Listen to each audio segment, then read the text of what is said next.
how not to get your heart broken.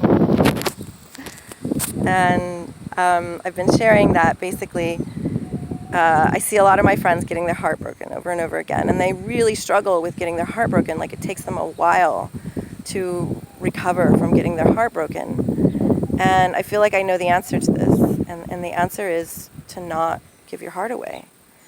And that doesn't mean don't love. Like, love abundantly, love freely, love many, love one, love a few, love what feels good to you.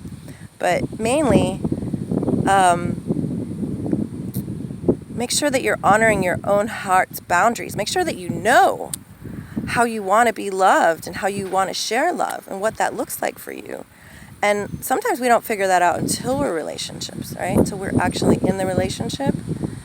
And that's why I practice something that I think is just as important as being in love. It's letting go in love. Because if I find myself in a relationship, any kind of relationship, a friendship, a lovership, a business ship, a family ship, whatever kind of ship I'm in, and I'm agreeing to be in, making sure that I know what I want and how I want to show up in that relationship, in that agreement. And when I'm not honest with myself, when we're not honest with ourselves about what we're getting, if we're letting things slide and we're not being truthful and honest about what's bothering us or what we really want, how we want to love and how we don't want to be loved, how we want to share love and how we don't want to share love, that's when we break our own hearts. And so heartbreak is most often just us breaking our own hearts.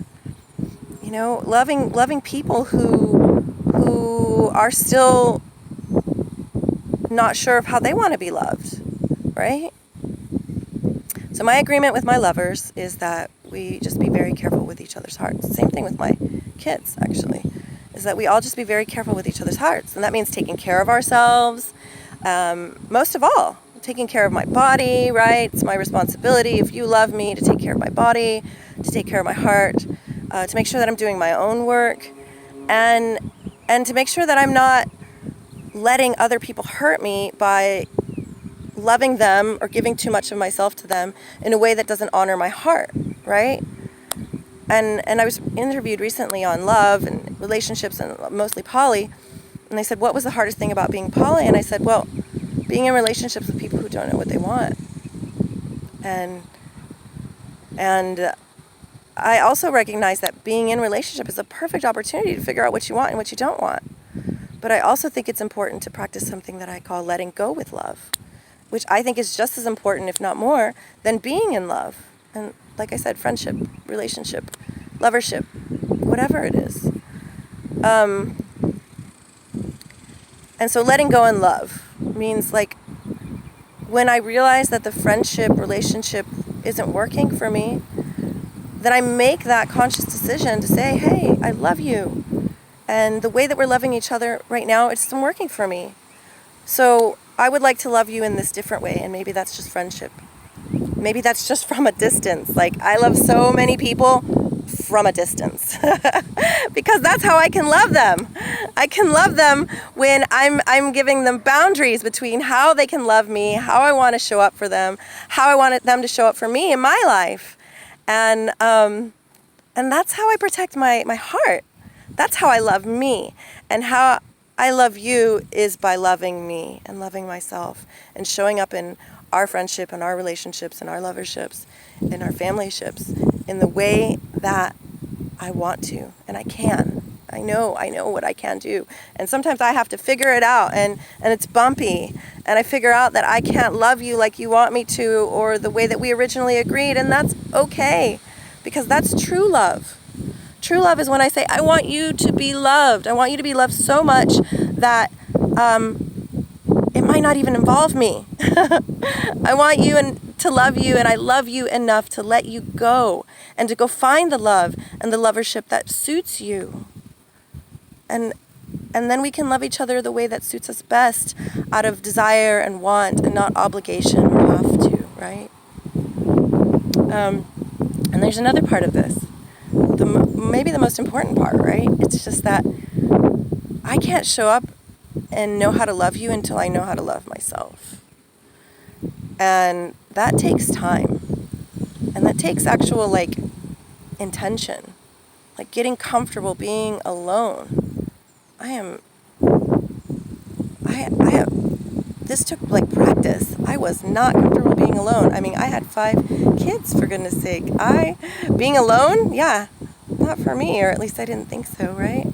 Because I just had never taken the time to actually stop and look at myself and get to know all the parts of me, the ugly parts of me, the beautiful parts of me, the scary parts of me, all the parts of me, and learning to just be by myself in my own thoughts, and to realize the way that I create drama in my own life, the way that I let myself down.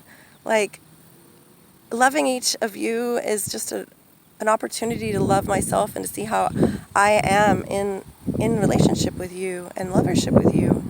And that's such a gift. And so letting go of love is such a gift too, because it frees us to find the love we truly want and that makes us truly happy. So yeah, my agreement with each of the people that I choose to share love with, and that's a lot of people. I love a lot of people, and I am loved by a lot of people, and it's such an honor. But it's to be careful with one another's hearts. That's the main agreement that I can make, is to be careful with one another's hearts, right? When I'm careful with others' hearts, I'm careful with my own heart too. That's how I love you. And that's how I love me. And learning how to love me has been a long process. And a lot of our relationships, especially our romantic relationships, are us trying to heal our parts of ourselves, our attachment to what it feels like to be loved, and to be deeply loved. And that can depend upon our childhood and how we were loved and how secure our attachment was. And, there's so many reasons why we may not have had that. And there's no one to blame. I like to believe that everyone's trying the best they can with what they have. And so as we become adults, the responsibility of loving us comes off of our people who were given to us to love us. And for some of us, that was nobody, right? For some of you, I know that was nobody, right? So how fucking hard is it to learn how to love yourself when you haven't been given a good example of that, right? How to love you, how to love oneself. So take the time to get to know yourself and love yourself. And then just be careful with one another's hearts. And when you're not being loved in the way that you want, then don't be shy about it, right? Like, be fucking brave in being loved and finding the love and letting go of the love so that you can find love. Love is abundant, y'all. It's a renewable resource. We just keep making it every day. I get my heart broken all the time. And yet here she is. She still loves. So, yeah, be loved and be in love and let go of love. If it's hurting, let go. If it can't be fixed, let go. It's okay. It's okay to let go of love. But most of all, the one love you can't let go of is the one for yourself, right? Because that's really, truly how we can love one another without getting our hearts broken. Broken. To where they don't work for a while. All right. Love you all. Mwah!